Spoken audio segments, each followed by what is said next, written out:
Welcome. On behalf of my colleagues at the Positive Psychology Center and my colleagues at the College of Liberal and Professional Studies here at the University of Pennsylvania, I'm delighted to welcome you to our virtual information session about the Master of Applied Positive Psychology program. Whether it is morning where you are, perhaps it's afternoon, evening, or maybe even in the wee hours of the night, we're delighted that you have joined us here today, and we are so grateful to you for investing this time. My name is Leona Brandwene. I serve as the Associate Director of Education at the Positive Psychology Center and oversee the Master of Applied Positive Psychology program. I also happen to be an alumna of the program, and I'm delighted to welcome my colleague Laura Taylor with me this evening. Laura, can you introduce yourself? Certainly, Leona. Hi, I'm Laura Taylor. I'm the Managing Coordinator of the Master of Applied Positive Psychology program, and I'm also an alumna. Wonderful. Together, Laura and I are going to be taking you through and sharing a little bit more about this program and helping you to understand the Master of Applied Positive Psychology program at the university, what it entails, and whether or not you might be applying and joining us in the classroom in a year or two. Let's dive into our agenda for this evening. So I'd love to cover today we're going to begin with what positive psychology is, and we'll spend some time on a positive psychology overview. From there, then we'll do our deep dive into the MAPP program, and particularly we'll dissect a little bit about our faculty, our students, and our alumni too, so that you can understand what the experience is like at the Master of Applied Positive Psychology program. Right now, we're going to get started with a positive psychology overview. Now, many of you may recognize this gentleman. This is Martin Seligman, or as he's known around the PPC and in our MAPP classroom, Marty. Marty is known as the founding force behind the field of positive psychology, and he founded that field when he was elected president of the American Psychological Association in 1998. At that time, Marty had two platforms. One was around ethno-political genocide, but his other platform was where he proposed this concept that there was something more to the field of psychology than simply remediating that which was going wrong in life, and that we could somehow amplify and begin to grow the strengths in life that help us all to gain the most out of our lives, to thrive and to flourish. And so Marty proposed that beyond prevention, simply preventing the bad things from happening, we could actually begin to promote things and begin to create a more flourishing world. After his 1998 presidential address, he partnered with Mihai Csikszentmihalyi and authored an important study that was published in American Psychologist in the year 2000. That important article proposed the field of positive psychology, and importantly, he stated that there were things that we could study that would help us to understand what constitutes the good life, including we could think about positive states or experiences that we might have. We could think about positive traits that might help us to grow and flourish in the world, and we also might think about positive institutions that help to create the conditions that enable not only individuals, but groups, families, and communities also to flourish. So Marty had basically proposed this field, and through that actually catalyzed a real shift in the field, particularly in terms of funding. Importantly, hundreds of researchers from around the world had already begun thinking about some of these ideas, but it was really a coalescing moment.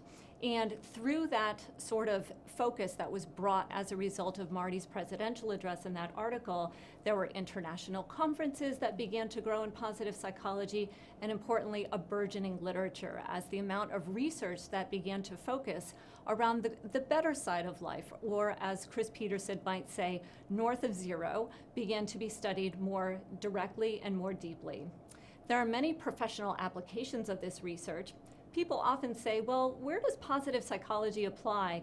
And frankly, positive psychology applies anywhere that you can find humans. So we see a lot of interdisciplinary application. We see it in the field of education, we see it in business, the field of coaching, medicine, law, psychotherapy, many of these different areas. And we see that sort of diversity in our MAPP classroom as we have individuals who are coming to us and have really pursued careers in each of these different areas and are now looking to bring the concept of flourishing and well-being into those different areas. As a result of Marty's address, there were, of course, some things that happened here at the University of Pennsylvania. And the first degree program, which was the Penn Master of Applied Positive Psychology program, was launched in 2005. We'll be covering that in a little bit more detail later. Finally, the International Positive Psychology Association was launched in 2007, and many of you are probably already members if you are interested in positive psychology. Through that, too, the Positive Psychology Center was created here at the University of Pennsylvania. And I'm going to go through just a couple of the initiatives that were launched as the field of positive psychology began to flourish. So importantly, there were a number of initiatives that I'm going to detail just with a little bit of detail here today, and particularly because many of these initiatives involved our MAPP alumni, and we're extraordinarily proud of the work that they've done in growing, flourishing, and well-being in the world. The International Positive Education Network, which is a network for teachers around the world to create positive and flourishing classrooms and be able to cultivate flourishing amongst the children that they are teaching, was actually the founding executive director was Emily Larson, who happened to be what we've referred to affectionately as a MAPster, but is a MAPP alumna. The resilience training programs are also administered out of the Positive Psychology Center. Dr. Karen Rivich and Dr. Judy Salzberg-Levick, who are both faculty with our program, have worked on those sorts of large-scale applications in bringing resilience to the military, to professional sports teams, to corporate settings, and to medicine. The positive health and positive neuroscience initiatives were both funding initiatives that helped to amplify funding and studies in the field of health and thinking about what are the health assets that actually help to promote people's health and increase their longevity. And the positive neuroscience grants, too, also provided some funding that helped to advance research in those areas. Many of you will be familiar with the Character Lab, and we put the word Duckworth in there so that you would know that that's Angela Duckworth's Character Lab. As you know, Angela has written the book Grit and is a member of our Positive Psychology Center team, and she has spun off the Character Lab, which is a lab where they actually study positive character traits and how to cultivate those in children.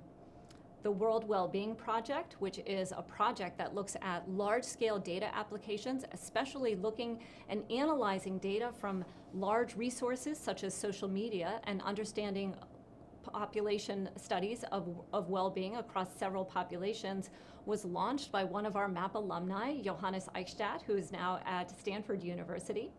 The Humanities and Human Flourishing Project studies the integration of the humanities and how they influence all of us in helping to create a more flourishing world.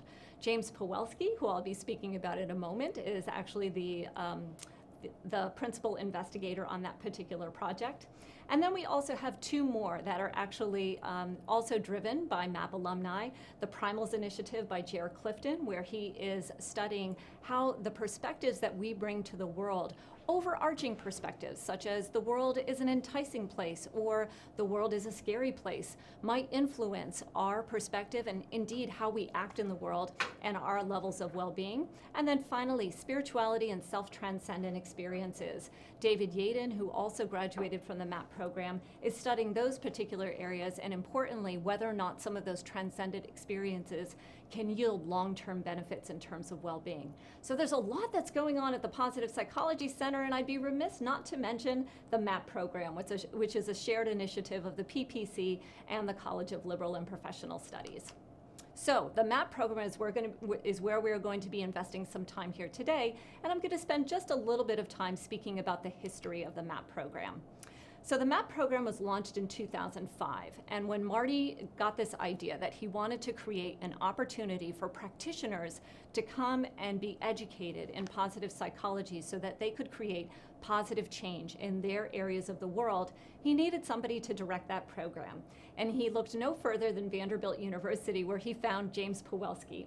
James now is at the University of Pennsylvania and came here in the spring of 2005 with the intention of launching the MAPP program here at the University of Pennsylvania. So he is our founding director, and I also want to mention he's the founding executive director of the International Positive Psychology Association. So in addition to that, of course, he is a professor of practice and studies the humanities and human flourishing, but importantly, James oversees the MAPP program overall. So when he arrived in the spring of 2005, they were trying to keep their expectations low and wondering whether or not they would actually be able to launch and have a flourishing program, and whether people would even be interested in this idea of positive psychology. So they thought perhaps we might get maybe 10 or 12 students in that first year. So let me show you a picture of our first MAPP class. This was our 2005-2006 class, and as you can see, it's a group that far exceeds 10 to 12. So then they wondered, well, perhaps that was just a blip on the radar. It's the launch of a new program. People are very excited. Will it sustain? So as you can see, this is the 06-07 class, the 07-08 class, and you're noticing probably a trend that it is starting to sustain. If you look closely in this 09-10 class, you'll find my smiling face somewhere in the crowd. Laura, I think we're going to see you in just a couple of images here as we continue to page through. And as a matter of fact, yep, there she is in the 2013-14 class. The 2014-15. So you can see the trend. And this is a traditional picture we take in the Master of Applied Positive Psychology program. When we hit our 10 years in the MAPP program, we had a celebration, an anniversary celebration, and invited back our alumni, which you can see in that photo. We do like to have celebrations in positive psychology. And of course, the program continues to sustain. And now we are finally in our 15th year of MAPP, which is just extraordinary. And we're delighted to be able to be in that position and have been so fortunate that now over 500 alumni have graduated from this program and are each making change in their area of the world. Well, right now, I'd love to turn things over to my colleague, Laura Taylor, and she's going to spend a little bit more time helping you to understand the details of the MAPP educational design. Laura? Thank you so much, Leona. So MAPP is intended to provide you with an extensive academic preparation in positive psychology. It's going to look at the theory, empirical foundations of positive psychology, as well as the application, so that you can take the education that you received during the MAPP program and move it forward in your own domain of expertise. It is 1 year of full-time study. So you would begin each fall and you would have a full calendar year completing your capstone project at the end of the summer. It's a hybrid model, and that means that you're going to have intensive on-site classes about 1 weekend a month. We'll go into that exact detailing in just a moment, but there will be distance learning periods between the on-site meetings. So importantly, you will be in full-time study throughout the calendar year, not just in those on-sites. And it's a professional degree program, which means it's not necessarily a research master's. Some students do opt to use the MAPP program as a foundation to move forward to research in a PhD, but the majority of our students are looking to be scholarly practitioners in their domain of expertise. And therefore, the focus on the theory and application of positive psychology in the professional context is a great pairing for them. It's important to note that it is not a licensure or credentialing program. The Masters of Applied Positive Psychology program is usually looking at students who are working in non-clinical populations. Therefore, we leave the licensing and credentialing programs to other programs that would be making sure that you understand the ethical application of psychology for clinical populations. So know that in MAPP, you will be getting this grounded theory and application of positive psychology. There are some wonderful benefits that come from our hybrid design. In fact, it permits students to continue working full-time. We encourage it. This is what helps to inform your practice of positive psychology and the application. And it does not require residency in the Philadelphia area. In fact, it allows students to commute from as far away as Europe, Africa, Asia, and Australia each year, giving diverse perspectives to our cohort and allowing our classroom to have robust discussions around the implications of the theory and research for particular populations. It's also enhancing the educational experience through that diversity. So not only do we have diversity in location, we have diversity in professional domain experience. And importantly, a hybrid program enables us to have a participation of leading faculty from a variety of institutions. While we certainly have a stronghold of faculty here at the University of Pennsylvania in positive psychology, we're delighted to welcome a range of faculty and professors on those weekend lecture on-sites to share their firsthand experience with you.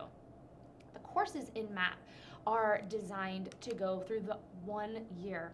So you'll notice that in the spring, we will start with applying positive institutions. And that course is actually, coordinated by our own associate director here, Leona Brandwene. And it's designed to really help you see what it's like to get into the nitty-gritty of a service learning project and see that application moving forward. There's also positive psychology in individuals, which helps you look at those traits that help individuals thrive. And that's with Judy Salzberg-Levick and Karen Rivich, who you heard mentioned from the Penn Resilience programs and PRP at the Positive Psychology Center.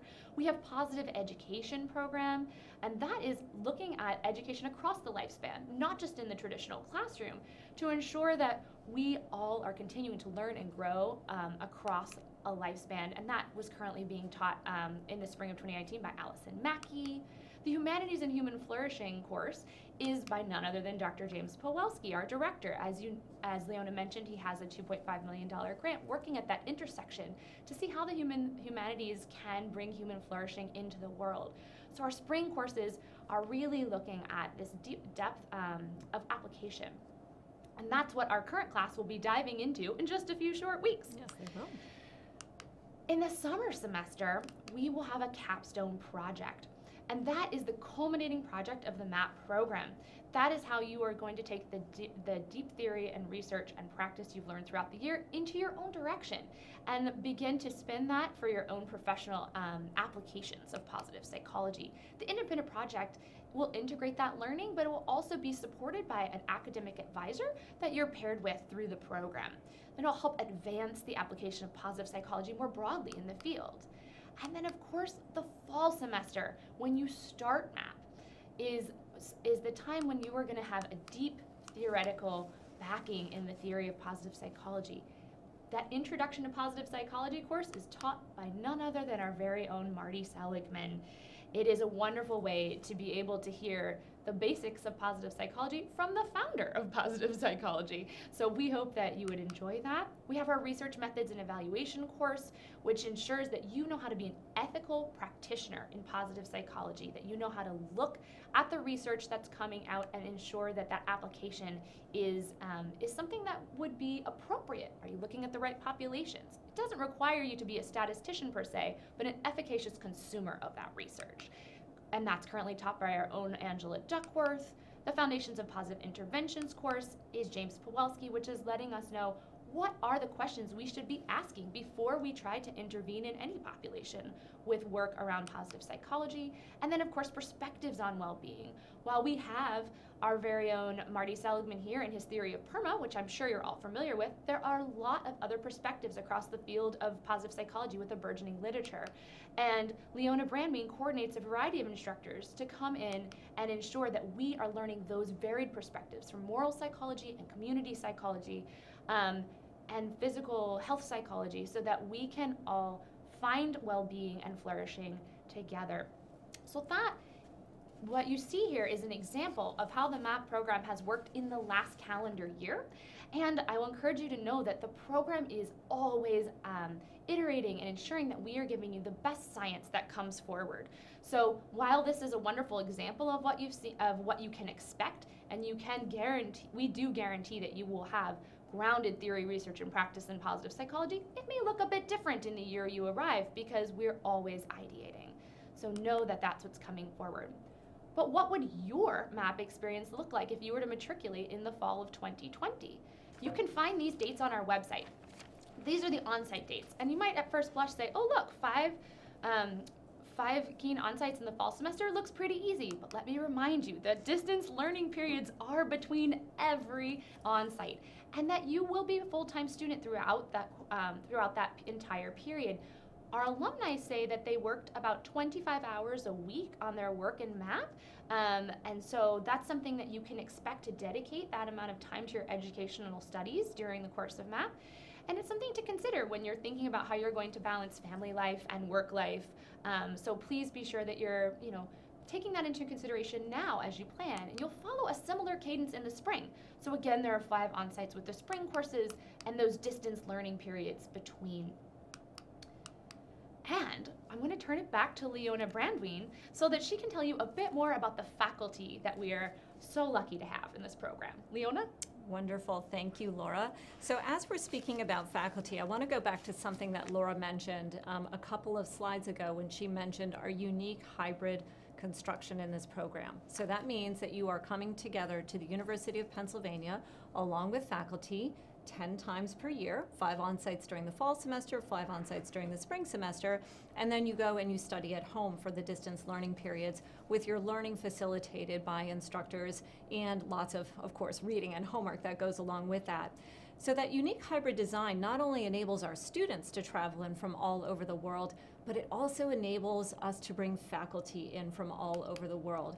Now, certainly at Penn, we are so fortunate. We have some extraordinary faculty here. Obviously, Marty Seligman is here. We've got James Pawelski here. We've got Angela Duckworth here. We've got Adam Grant here. We've got Dr. Karen Rivich and Judy Salzberg here. So we have a lot of excellence here at Penn, and we're very fortunate to have those resources. And that hybrid design also enables us to expand our community and network of faculty and bring in visiting faculty who can come in and share their expertise with you directly. So that means that when you're learning about appreciative inquiry, you learn it directly from David Cooperrider, who is actually the creator of the concept of appreciative inquiry. When you are learning about concepts such as moral psychology, you're hearing it from individuals with particular expertise in moral psychology, like Paul Bloom from Yale University and John Haidt from New York University. So we're really fortunate, and we have this extraordinary mix of individuals who come from the University of Pennsylvania to anchor the program, and then are complemented with individuals that come to us from universities all around the world. Some of these images that you see in front of you are individuals who have come into our classroom. Obviously, you'll be able to see Marty there in the middle, but I also wanted to point out Barbara Fredrickson comes to us from the University of North Carolina to talk about the role of positive emotion in our ability to flourish. You'll of course notice James is there, Angela is there, Judy and Karen are two of our faculty from Penn, and then complemented with many faculty from other universities. Jane Dutton comes to us from the University of Michigan to help us to understand how high quality of connections within the workplace enable workplaces to thrive. Ed Diener, one of the leading scientists in subjective well-being, and frankly, one of the leading scientists in measurement in the concept of happiness. Of course, Ed is a senior scientist with Gallup. He's had a full career at the University of Illinois and now teaches at the University of Utah. Ed comes to us as a lecturer and helps us to understand those concepts more robustly. You see Paul Bloom there. You see Barry Schwartz, who was formerly with Swarthmore and is now with UC Berkeley. You can see John Haidt there from NYU, David Cooperrider from Case Western, Jane Gillum, who's one of the co-founders of the Penn Resiliency Program and integrates that program not only into local school districts but around the world in areas like India, and John Rady from Harvard University. So we're so fortunate that hybrid design brings many gifts with it. It brings gifts for you as a student because not only does it enable you to remain domiciled in your own community, but it brings gifts because it enables our faculty to come together. And that really does create a very unique community and network of experts and individuals who have this shared vision of creating flourishing in the world. I'd also like to share with you, as we're speaking about our faculty, we did go out and ask our faculty to share some words of wisdom with us. So I'm going to turn things over and you'll get to hear directly from their mouths what their experience is like within the MAPP program. I've been teaching in MAPP for, I guess this is my 7th year, so nearly since the beginning. And I think before I started teaching formally as a professor, I was a teaching instructor helping with Marty Seligman's course. So I feel like I've been with MAPP since its inception, and I love it. I teach research statistics and research methods, which we offer in the fall, because I think the focus of the MAPP program is really to go beyond, self-help and intuition, and to advance students to a point where they actually have a really firm scientific understanding of these concepts, flourishing, meaning, character, well-being, and equip them in ways that you know, they wouldn't be able to do the same kind of work had they not come to MAPP. So I teach that every fall, and I love it. We really try to have a hands-on approach. So there's a lot of reading of primary research articles. I teach them how to read a document like a graduate student or a professor would. We do statistics, so by the time they leave me, you know, they have, I think, a fairly decent grasp of kind of first-year graduate statistics. And then we do a lot of sort of hands-on working on study designs as well, where again, the students are actually constructing the studies and carrying them out, not just, you know, reading about it in a book. I love MAPP students. I mean, I really do.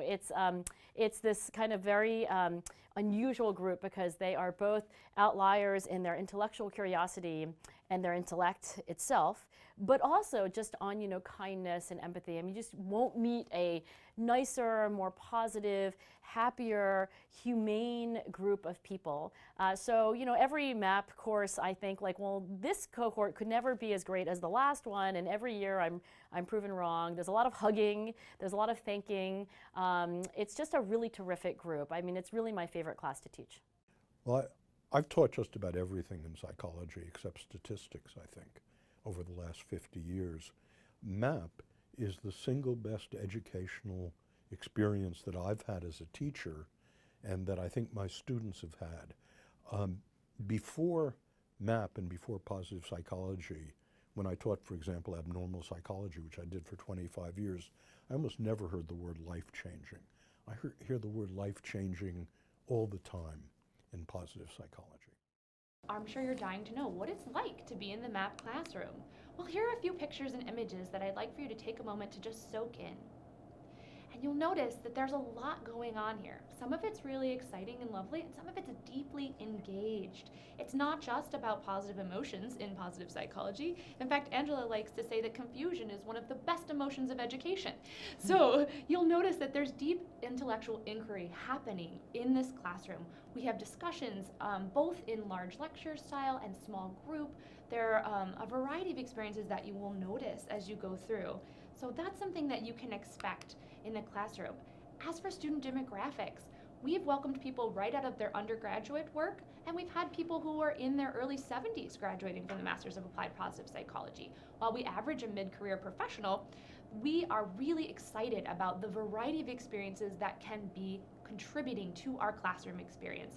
No matter where you are in the lifespan, you have something wonderful to bring into the classroom and that would enrich our discussion so that we could continue to think about how people thrive and what can help their human flourishing. You'll notice that we have been able to welcome a variety of countries into the MAPP classroom so far, and if your country's not represented, just know it's because we haven't had the opportunity to welcome you just yet. We're excited to continue to expand that list as we do value the diversity and inclusion around being sure that we are getting diverse perspectives from the field of positive psychology in our classroom. And this particular map might have a little significance to our own Leona Brandwene. Leona? Oh, sure. This map was actually created by one of my classmates, Kathy Snyder, who's from Michigan. And Kathy brought in a map during one of our early map summits and asked everybody to put a pin with where they were from the world. In my particular class, we actually welcomed 4 individuals from the Southern Hemisphere. We welcomed 2 individuals from Australia and 2 individuals from New Zealand. So I will tell you, Laura, that when I was feeling really fatigued in class and feeling as though I couldn't pay attention or needed to go out for a walk at a coffee, all I had to do was think about my colleagues that had flown 22 hours to be in that same classroom, and it immediately refocused me. Oh, 100%. And we're so delighted to have had that experience and that value of the time because we don't have to domicile in Philadelphia to be a part of the student classroom. It really does enable this enriching discussion and valuable seat time, as you just described. So we're wondering maybe what do students have their professional expertise in? As Leona said, positive psychology really can be applied wherever there are human beings. And we've seen a variety of professionals come through the health perspective. For instance, surgeons and nurse educators, physical therapists, psychiatrists, public health advisors, registered dietitians, a physician's assistant, and even an orthodontist that wanted to ensure that every smile he put on a patient's face was actually authentic and not just coming from the dazzling teeth that he helped ensure were in the right place. In education, we have quite a number of alumni who have come through: administrators, teachers in the public, private, and charter systems, consultants, as well as school counselors who've come through in that division. In business, we find human resource directors and executives of larger Fortune 500s, but also nonprofits, coaches and consultants, entrepreneurs, venture capitalists, recruiters, you name it. That's continuing to be something that we are excited to welcome and see develop and grow as a force for well-being in the world. We've had quite a large in of lawyers come through the MAPP program, and they're really interested in well-being in a particular population that tends to have high levels of burnout and suicide. So that's something that we're really excited to see our alumni out in the world working to improve. And then, of course, a whole range of other professions that are not listed there. So social workers, directors of nonprofits. We've had several people come from a spiritual background: rabbis, a Catholic priest, and a chaplain resident. We've had a variety of humanities and performers, professional actors, musicians, and comedians come through. Engineers. We even had a UN peacekeeper from the Sudan come through. Military personnel, journalists, and state and government elected officials. There's really no area where you couldn't apply it. So your vision for application, which we will look for and talk more about that application in a moment, is really the only thing that's limiting here. So please know that if you don't see yourself represented, it just means we haven't gotten to read your vision yet, and we'd love to see that come through. And of course, I'd be remiss if I didn't include those who are coming right out of college.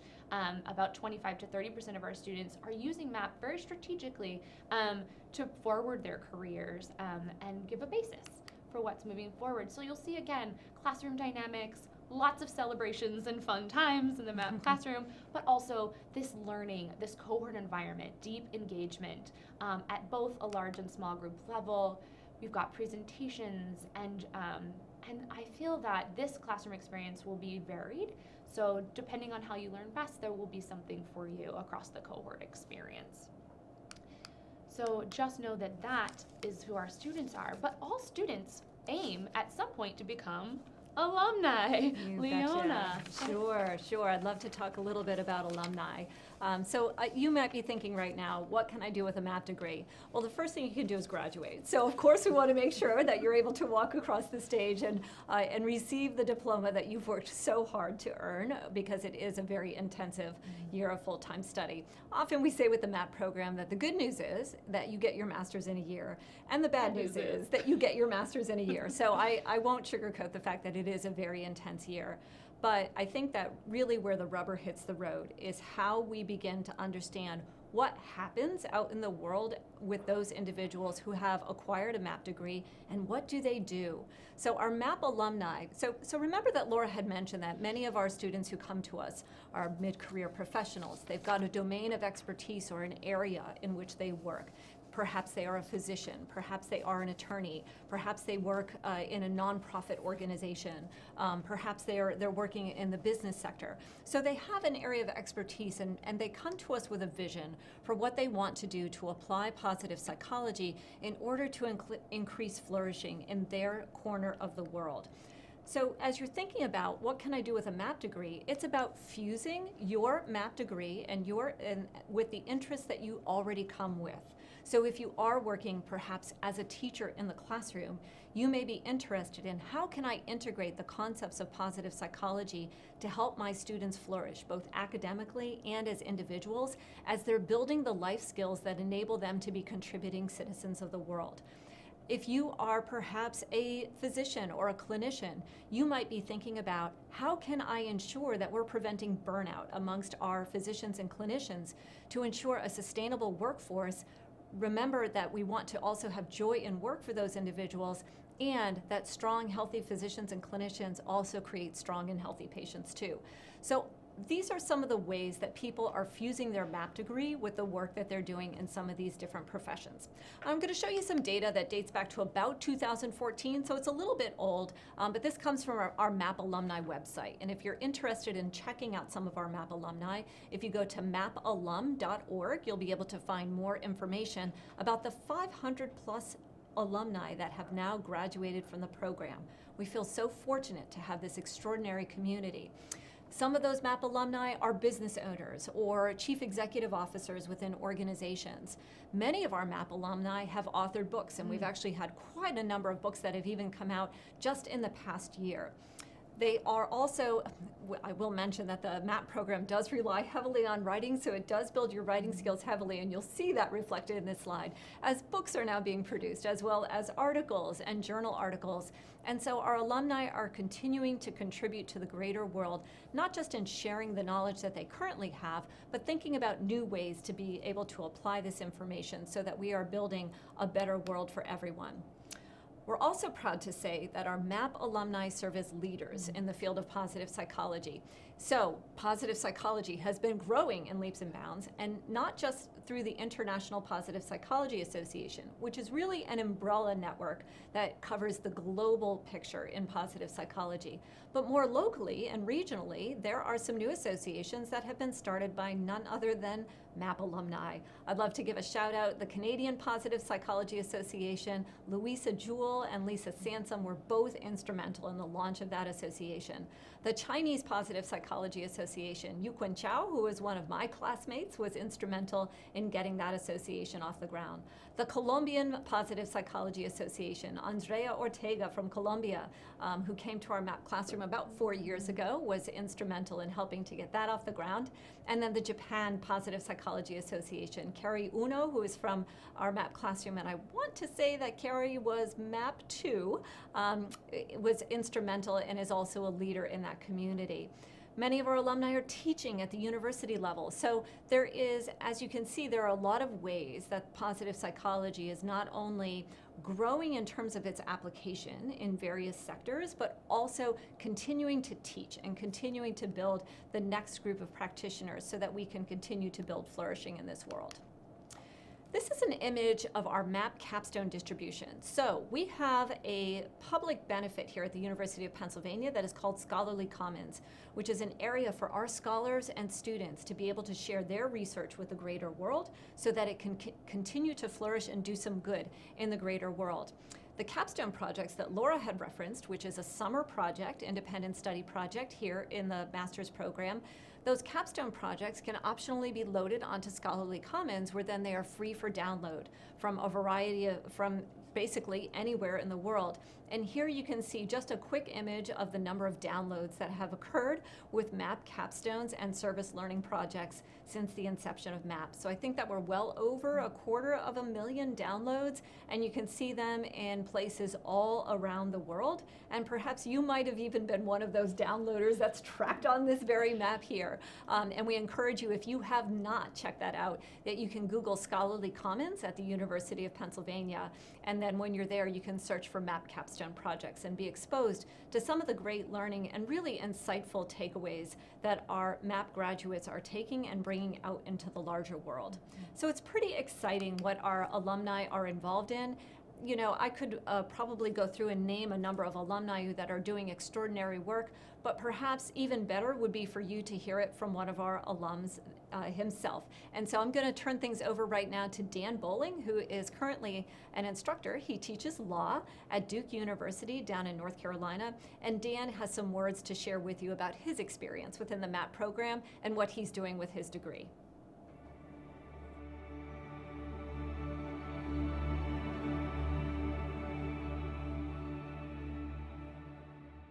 My name's Dan Bowling. When I was in my late 40s, I was head of human resources for a major global company. And I thought at the time I saw parallels between performance at work and traits like optimism, positive affect, things that we now talk about in positive psychology but weren't bandied about there in the early part of this century. Took early retirement from the company when I was 50, applied to MAPP a little bit as a flyer, got in, got my degree. I've been an assistant instructor with Marty since. I've done research through the Positive Psychology Center here, and it really has come to define my life.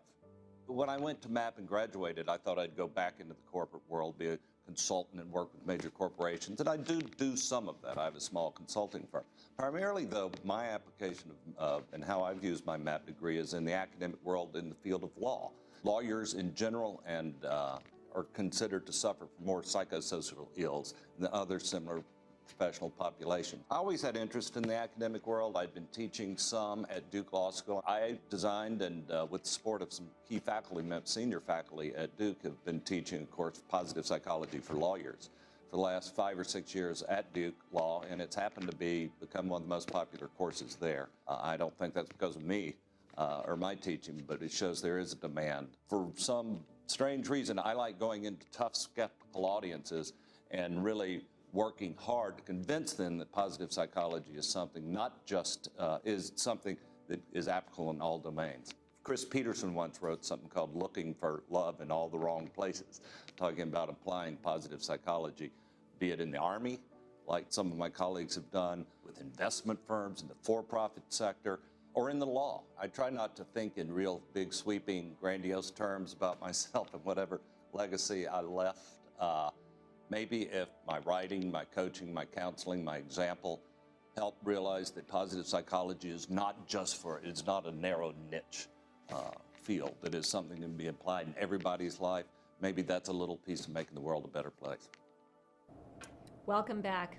So if you take a look at some of the images that are on the screen right now, these are actually from our MAPP Alumni Summit. Each October, we welcome our alumni back to the University of Pennsylvania campus, and they join our students in scholarly and intellectual discussions around the applications of positive psychology in their particular domains and how they're using their MAPP degrees. Take a look at this picture because perhaps you might imagine yourself in this photo sometime in the future as you're thinking about presenting your work back to your peers within positive psychology and changing your own workplace, changing your own community, changing your own spiritual community, changing the greater world in ways that enable humans to flourish no matter where they might be.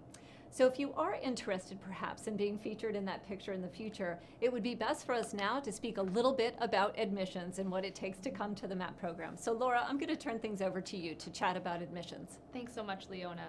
So as you probably already know, the application deadline is March 1st of 2020. You may not realize that we are not a rolling admissions program, so all applications will be reviewed in full following the deadline of March 1st. So be sure you get all of your materials in. Now, what does that look like? You can expect to upload a resume, then you can expect to have an essay. The essay, I frequently get questions around, is there a particular format that you want to do? Well, we say that we would like it under 4 pages, and that is important. That's a maximum of 4-page length so that our admissions committee can read through all of them.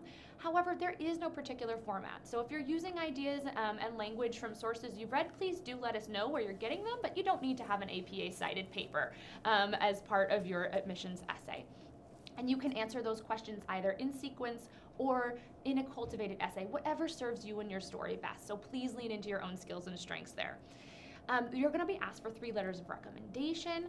Again, we're going to look at you both as a potential student in the program and as an agent for change, applying positive psychology in your own domain of expertise. So be sure you're highlighting the skills you might use as a student and the skills you might use as a professional. And then your transcripts. All of them will be needed. That's right, all of them, undergraduate and graduate. So if you took 6 credits at a community college between junior and senior years so that you could have pottery, I don't know, or maybe it was algebra, we want to ensure that we have those too. So please ensure that you're collecting everything now so that you're not having to rush in the last minute. And note that if your transcripts are coming from an international institution outside of the United States, that they'll need to be evaluated in a course-by-course evaluation. You can do that either through educational perspectives and Certifile within the application by choosing that from a drop-down menu there, or you can opt to go through World Education Services. Either of those evaluators will be just fine with our admissions department, but do know that it can take some time, so we encourage you to prepare that early in advance of the deadline. If you are following a bachelor's degree that was earned later than the spring of 2017, so less than 3 years ago, you will be asked to submit a GRE score alongside your application. And if English is not your native language, you will be asked for a TOEFL or IELTS. You can find more details on our website about the when and why about this, but do know that the TOEFL and IELTS score is quite a strict requirement for our program. There's quite a bit of reading and writing involved in a hybrid master's that is condensed within 1 year, and we want to ensure that you can be successful. And so that you know how it works on our end in the admissions process, you can expect to receive an admissions decision by the end of June. So all decisions will be released by the end of June. Now, what does that look like in terms of preparation? If you find out at the end of June and you're starting in September, you want to be sure you're prepared if you were to be admitted. So some things to think about. MAPP is an educational commitment. It's also a financial commitment. So you might want to consider that there are some scholarships and financial aid available. The scholarships that we have through the program itself are the Christopher Peterson Memorial Fellowship. You can complete that application on our website. It is due by March 15th alongside a completed and timely MAPP application. So it's a supplementary application that goes with the one that you would submit by March 1st, and you would submit that by the 15th. If you happen to live in Hong Kong, we have a Bei Shen Tang scholarship, so you can find more details on our website there, and if you have any questions, don't hesitate to reach out to us. We also recommend for international students to consider the Fulbright or Rotary programs. Veterans, you should be able to reach out to the office at the University of Pennsylvania. You might be eligible for Yellow Ribbon or other GI Bills. Please ensure that you're going through that. And then, of course, other opportunities for funding. Maybe you have an employer who's willing to subsidize part of your education, or you might be able to find another nonprofit or association that would have an additional scholarship or funding opportunity for you. I know that's how I started to fund part of my MAPP degree. So it was very fruitful to me to look to the association within my domain and then follow from there opportunities for potential scholarships in my own domain of expertise. If you also want to pursue financial aid, we encourage you to complete the FAFSA online. You can do that as early as October. So you're welcome to go in and submit that FAFSA now and in advance of the decision so that everything would be ready for student financial services. Once you were to be admitted into the program, Student Financial Services would ask you to do a registration form, and then they will have a couple of other applications available to you. So if you're not doing a federal loan program, you could also look at the Grad Plus loan programs, which are available for additional funds that might enable travel, books, or additional kinds of resourcing that you may need to be able to complete the program beyond tuition rate. So know that those are available for you if that's something that you are interested in exploring. And we're happy to answer and field any additional questions as a team. But just so you know, the process of admissions is one that we hope where you will be able to bring your best self. We really are looking for skills and strengths. We average 180 applications in a given year, and our MAPP classroom has 48 students this year. That is an expectation that you can have, and we really hope to review your application this year and be inspired by a realistic and inspiring vision of application of positive psychology through the words on your page. See the skills and strengths that you're bringing to the table through your resume and through your letters of recommendation so that we can get a real picture of you with the admissions committee. So please put your best foot forward and know that we are excited to give it a look. And now, we're going to be turning to a Q&A session. Yes. So if you'd like to join us, some of you have already found that there's an active chat in the on the page of YouTube.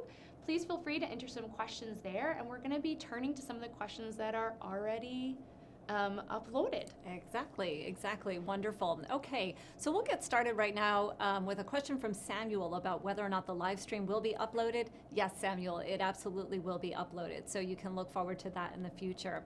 Let's take a look at a question. I see here one from Michael. Can you share with us what your ideal candidate, what are you looking for in candidates, and who do you feel would do the best with the program?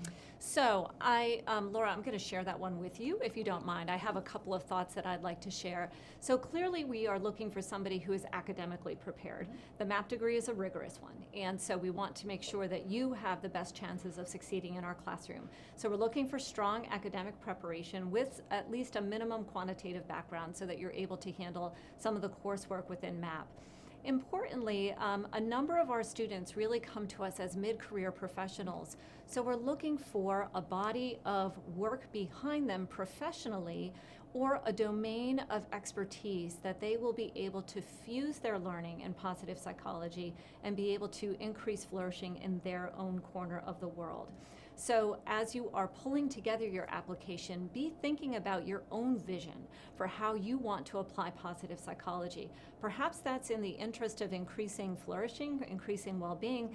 It might be in the interest of increasing character traits within a particular domain. For instance, we had one MAPP alum who was working to actually increase bar exam pass rates for African American attorneys. And so he was really looking at how some of the character strengths of resiliency and grit and their explanatory style would help to improve some of those outcomes. So we would encourage you to think about some of those things. And importantly, if you are not somebody who has that lengthy professional career behind you, perhaps you just graduated from undergraduate last year, and you might be using MAPP as perhaps pre-professional training, then we would be looking for somebody who not only has a strong academic background, but somebody who also brings leadership in a variety of areas. I can use a wonderful example of that, Jordan Feingold, who's one of our MAPP alumna. Jordan is currently in medical school at Sinai in New York, and Jordan came to us in MAPP right after she had graduated from Penn with the intention of using positive psychology as the lens through which she would then begin her work and practice as a physician. Jordan is one of those extraordinary individuals who also happened to be presenting about positive psychology about 6 weeks after she arrived at medical school at Grand Rounds. So your mileage may vary with regard to that, but she certainly is somebody who's a great example of somebody whose MAPP is a pre-professional training. Laura, do you want to add on to that a little bit with what we're looking for in an ideal candidate? Absolutely. I think that she mentioned a bit that we need to have academic preparation, and that can look like we recommend a minimum of 3.0 in your GPA. It's on our website, but no, we are looking at your application holistically. When we're looking for quantitative evaluation, we're going to look in 2 locations. We're going to look on both your resume. Are there any particular quantitative skills in your current role that you might be leveraging? Are you looking at data, perhaps, or budgets? Those are types of things you would want to highlight explicitly in your resume to let us know that you're working with those quantitative skills. And we're going to also look for 3 or more courses on your transcript that would have a grade of B or better in the math or science area. So know that there are 2 locations where you can demonstrate that actively to our committee and show them your academic preparation. But we're also really looking at you as a whole package. So does your vision work with the skills and research and background that you're showing us in the resume? Are you someone who is an educator and is excited to integrate positive psychology in the classroom? Great, you might have the skills and strengths to do that. Or are you a place where you are giving us a resume that doesn't really line up with your vision, right? That would be not as strong an application. So you want to be sure that you're finding alignment and cohesion throughout the entire process. And it gives you a chance to really shine. So I encourage you to think not necessarily about the ideal candidate, but about your strongest self and how that can move forward in your skills and strengths. Because as Leona said, positive psychology really can be applied anywhere there are human beings. And most human beings desire to flourish. In fact, I haven't met one yet who desires to be an ill being. So I would say that is broad ranging for us. So bring your best, bring your skills, bring your vision, and know that there's not one specific way of approaching the application. Wonderful, great. So let's go back to our chat and let's see what other questions that we have here. I see one from Mia who's interested in whether or not we're going to cover some financial aid. So we've covered quite a bit with regard to financial aid, but importantly, I do wish to highlight the Christopher Peterson Memorial Scholarship. That's something that our alumni have come together to create as a result to recognize Chris Peterson, who is actually one of the founding faculty members of our Master of Applied Positive Psychology program. It's an extraordinary opportunity, and that timing, again, is immediately after the application is due. So if you are interested in seeking out that sort of scholarship, please make sure that you're giving that your attention on the website. Absolutely. Okay, so from Juan, we have, is the Resilience Institute founded by MAPP alumni? So the resilience training programs, Juan, are actually an offshoot of the Penn resiliency programs. Dr. Karen Rivich and Dr. Judy Salzberg are the 2 individuals who worked to create the Penn Resiliency Program in collaboration with Dr. Jane Gillum, another one of our faculty members. And that Penn Resiliency Program was first applied within schools and educational programs. So they are not alums of the program, but they are faculty within the program. And importantly, that resiliency program has now been applied besides within schools where it has some really terrific outcomes and a robust portfolio of evidence behind it, but as I had mentioned earlier, in a variety of other settings, including professional sports teams, corporations, the Department of Justice, I think, is actually one of our most recent organizations that's working with us with regard to that, as well as medicine. I believe that Yale School of Medicine also worked with Penn on that. So it is applying resilience skills in a variety of broad domains, not founded by alums, but actually founded by Penn faculty. Correct, and supported by alumni. So there are alumni who work with Karen and Judy in a train-the-trainer model. So supported by Wonderful. alumni at this point. Great. So Yeah. let's go back to our chat and check out our next question. Yes. Laura, do you want to take us to our next one? Sure. From Emily, I'd love to learn about the acceptance rate, number of applicants as well as number accepted. And I'm also curious to learn if any previous attendees have continued on to their PsyD. So I think I spoke briefly about it, but just to reiterate, we average around 180 applications in a given year, and our classroom is right around that 50 mark. So we have 48 students in our classroom this year, and so that is a ratio that you can expect pretty standard in our, be surprised if that deviates in any way. And then curious to learn about previous attendees who continue to their PsyD. So we definitely have some students who have gone on to PhDs in psychology. Do you know of one particular Yes. for PsyD? I actually do. So one of my classmates actually went on and earned her PsyD, and as a matter of fact, I just wrote a letter of recommendation for another one of our alumni that is applying to a PsyD program right now. Great. So yes, we do have a number of alumni that are moving on in that direction. And we have about 5 minutes remaining, so we're going to continue with the chat here.